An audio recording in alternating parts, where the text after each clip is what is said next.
Hello and welcome back to Chronic Cardiopulmonary Conditions Care Path Tutorials. This is tutorial 2 on monitoring activity stability, and I am Sean Collins.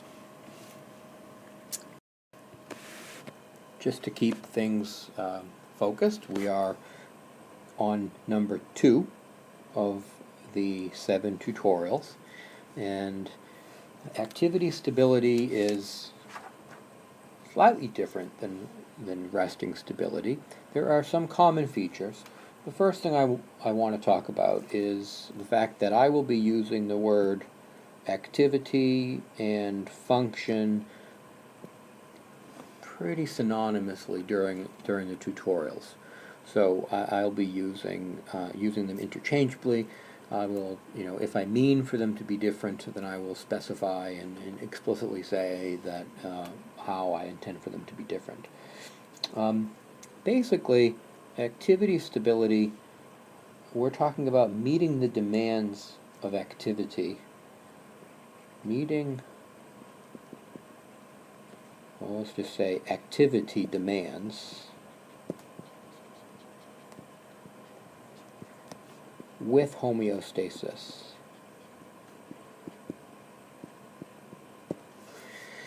And this doesn't mean that all variables, physiological variables, during activity are homeostatic.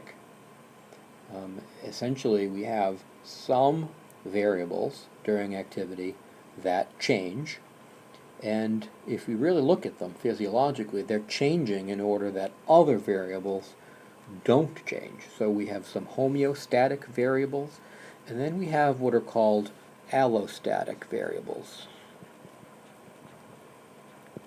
So the allostatic variables, we think about heart rate, blood pressure, particularly systolic blood pressure, the consumption of oxygen, the production of CO2, respiratory rate, tidal volume, which is the depth of breathing, ventilation in liters per minute. These all change so that other variables do not change. So some variables we don't want to change would be the SpO2. Essentially, we pump more blood so that the increased consumption of oxygen doesn't lead to a drop in the oxygen availability, and we breathe more. So the exact changes that happen in these allostatic variables will be discussed in tutorial 3, the normal cardiopulmonary responses to activity. But for now, let's just leave it at these are allostatic variables. How they change we'll talk about later. SpO2, partial pressure of O2, partial pressure of CO2, temperature, glucose. Those are all homeostatic variables. Your body is attempting to keep those level regardless of the demands being placed, regardless of the extra heat being generated by muscles. You send blood to the skin to release that heat.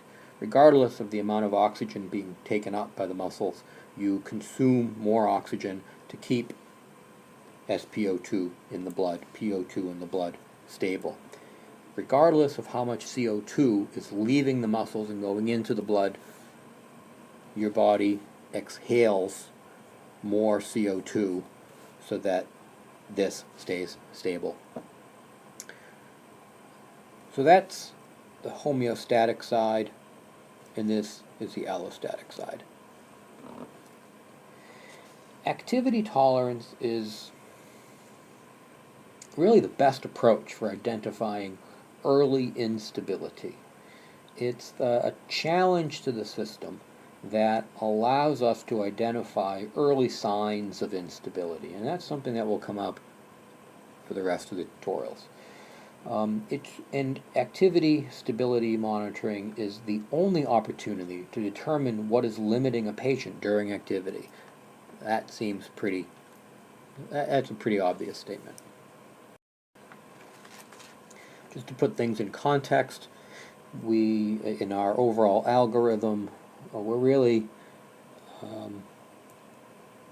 at this part of the algorithm, we could say a little bit about this part, and then we're really looking at this question right here.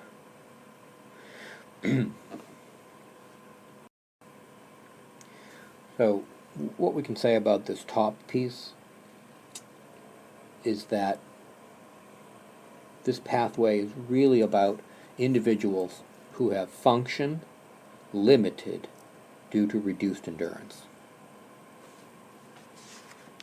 And what we mean by reduced endurance is the inability to sustain a particular workload.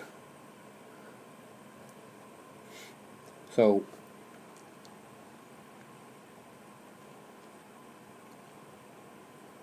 there are a variety of workloads that must be obtained in order to function. And you all are experts in this. And you can easily understand the fact that lying on your back is less physiologically demanding and requires less energy, less breathing, less blood flow to maintain that workload, which is to say basal workload, than sitting on the edge of the bed. And sitting on the edge of the bed with the feet supported requires less energy than sitting on the edge of the bed with the feet unsupported. And standing requires more energy, and walking requires more energy, and climbing stairs requires more energy. And those are all absolute workloads for which the body must procure the resources to maintain homeostasis of oxygen levels, homeostasis of blood glucose, homeostasis of temperature.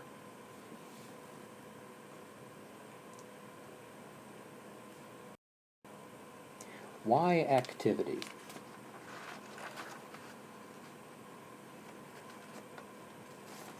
If you can meet the metabolic demands under stress, then you can meet them with rest. So that's related. That's an obvious statement. If there's an underlying process that is slowly progressive, it will limit peak performance before it limits resting performance. So let's put this in context. Let's say that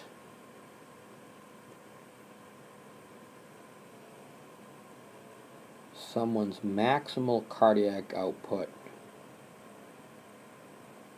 is here, and because of fluid overload over time, it starts to decline.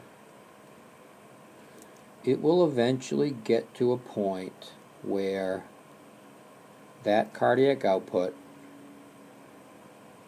leads to an increase in capillary wedge pressure, which leads to lung edema.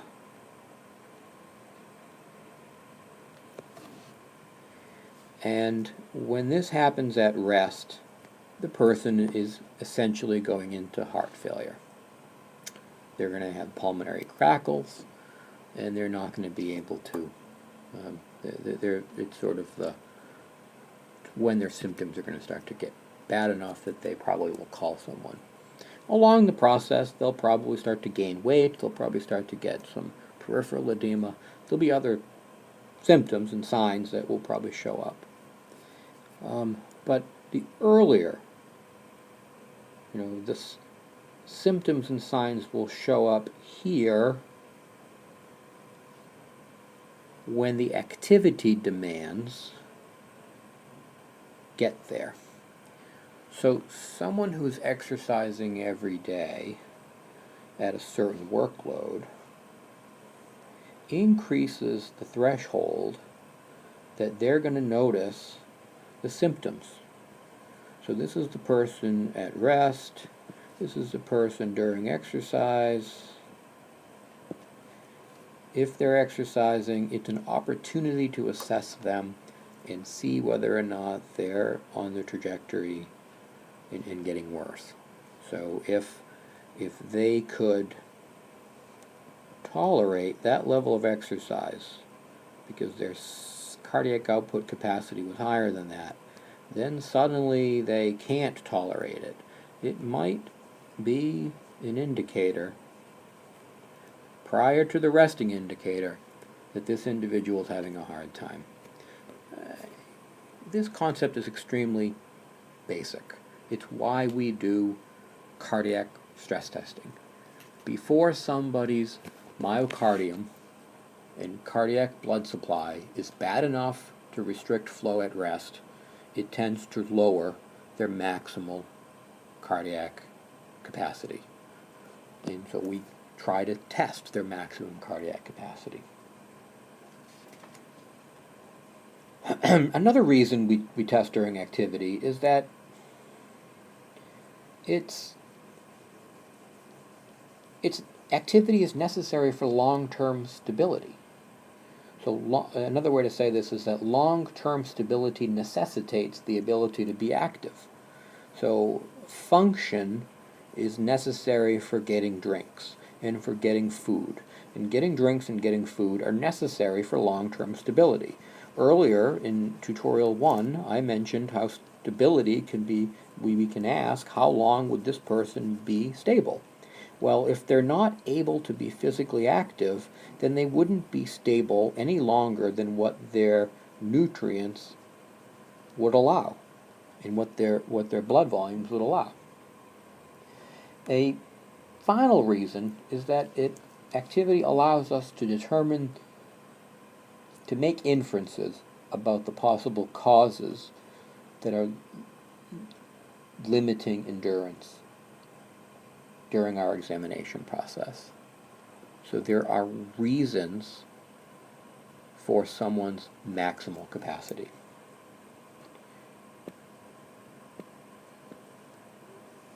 Someone exercises, they increase their cardiac output. If that's their max cardiac output,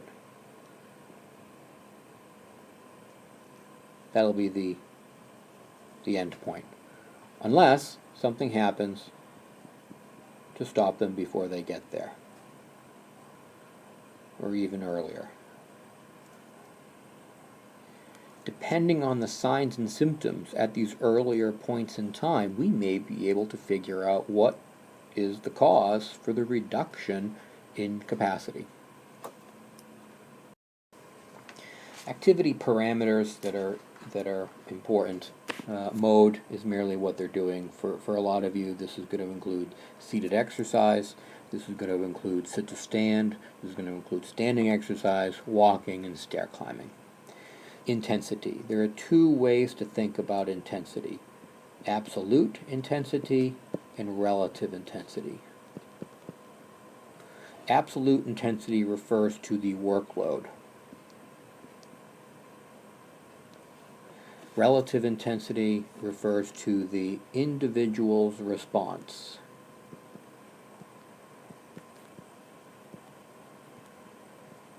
So absolute intensity could be the watts on a bicycle, or it could be the pace of walking, whereas relative intensity could be the heart rate, the blood pressure, the cardiac output, the oxygen consumption. Duration, how long somebody can do something. Frequency, how often they do it. These are all relevant activity parameters. So before we leave this, I will say that in going forward, we're going to be talking about a small number of variables with a large number of patient responses. So we will be talking about a very small set of variables, large number of possible responses. We will categorize those responses and then link those categories back to potential causes. So we will have a set of variables and how they respond. So we'll have, say, heart rate, blood pressure, respiratory rate, chest wall excursion, breathing pattern, and then depending on how these respond in lung sounds, depending on how various variables might respond, we will link that back to a different causes.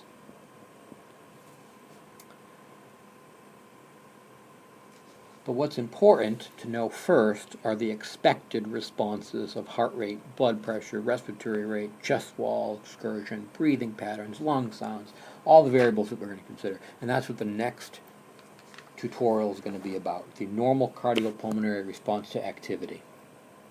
I'll talk to you then.